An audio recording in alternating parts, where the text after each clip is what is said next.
அனைவருக்கும் என் அன்பு வணக்கம். நான் உங்கள் ஆர் மணிவண்ணன். தூதுவளை செடி ஒரு சஞ்சீவி மூலிகை.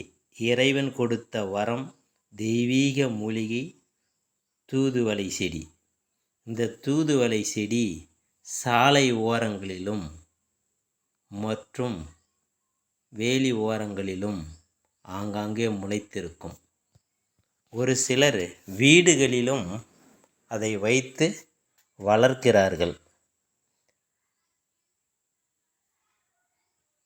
தூதுவளை கபத்தை அறுக்கும், கவனத்தை உண்டு பண்ணும், கரணத்தை ஓய வைக்கும்.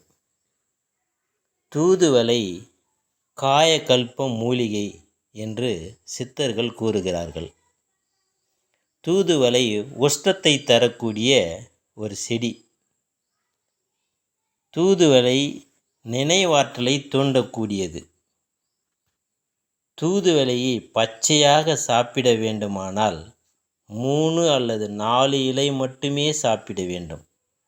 அதிகமான உஷ்ணம் தரக்கூடியது. அதனால் பச்சையாக சாப்பிட்டால் 3 அல்லது 4, அதற்கு மேல் சாப்பிடக்கூடாது. உஷ்ணம் அதிகமாகிவிடும். தூதுவளை தலைபாரம், ஆஸ்துமா, மார்சளி போன்றவையை குணமாக்கக்கூடிய தன்மை கொண்டது. தூதுவளையை பொடியாகவும் செய்து வைத்து கொள்ளலாம். ரசமாகவும் துவையலாகவும் செய்து சாப்பிடலாம். சூப்பாகவும் செய்து சாப்பிடலாம். குழம்பாகவும் செய்து சாப்பிடலாம். தூதுவளை ஒரு நல்ல மழைக்காலங்களில் ஏற்படும் சளி தொந்தரவுகளிலிருந்து நம்மளை பாதுகாத்து கொள்வதற்கு தூதுவளை செடி மிகவும் பயன்படுகிறது. இந்த தூதுவளையை அலட்சியப்படுத்தாமல் நாம் வாரத்தில் 1 நாள் அல்லது 2 நாள் பயன்படுத்தலாம்.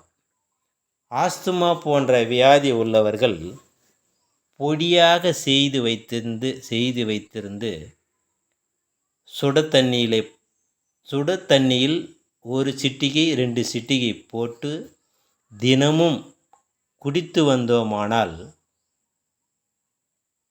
அவர்களுக்கு அந்த மூச்சு வாங்கும் தன்மை குறைவதற்கு வாய்ப்பு இருக்கிறது. தூதுவளை சூப் செய்து சாப்பிட்டால் சளி, கபம், தலைவலி, தலைபாரம் அனைத்தும் குணமாகும். தூதுவளை செடி நம் வீட்டில் தொட்டிகளில் வைத்து கூட வளர்க்கலாம். தூதுவளையை ஒரு தெய்வீக மூலிகை என்று கூறுகிறார்கள். அதை நாம் வீட்டில் தொட்டிகளில் நன்கு வளர்த்து தேவையான போது பறித்து சுத்தம் செய்து சூப் செய்யலாம். அது சூப் செய்வதற்கு தேவையான பொருட்கள், அது கூட சேர்க்க வேண்டிய பொருட்கள் மிளகு, ஜீரகம், சிறிய வெங்காயம், மஞ்சள் தூள், சிறிது இஞ்சி போன்ற பொருட்களை அதனுடன் சேர்த்து கொதிக்க வைத்து ரசமாகவோ அல்லது கடைந்து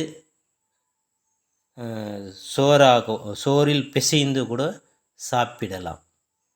அவ்வளவு மருத்துவ குணம் கொண்டது தூதுவளை. கபத்தை மிக முக்கியமாக தூதுவளை நெஞ்சு சளி, மார்பு சளி, தலைவாரம் போன்றவைகளை நல்ல முறையில் குணமாக்கக்கூடியது தூதுவளை செடி. இந்த தூதுவளை செடியை எப்படி செய்ய வேண்டும் என்று இப்பொழுது பார்ப்போம். அதாவது அந்த தூதுவளை, சிறிய வெங்காயம், தக்காளி, இஞ்சி, பூண்டு, அப்புறம் மஞ்சத்தூள், தேவையான உப்பு இவைகளை சேர்த்து ஒரு பாத்திரத்தில் நன்கு கொதிக்க வைக்க வேண்டும். கொதித்த பிறகு அதை எடுத்து ஒரு டம்ளரில் வடிகட்டி கொள்ள வேண்டும். டம்ளரில் வடிகட்டி அப்படியே ரசமாகவும் குடிக்கலாம், கடைந்து சோறுடன் பிசைந்தும் சாப்பிடலாம். நன்றி வியூவர்ஸ்.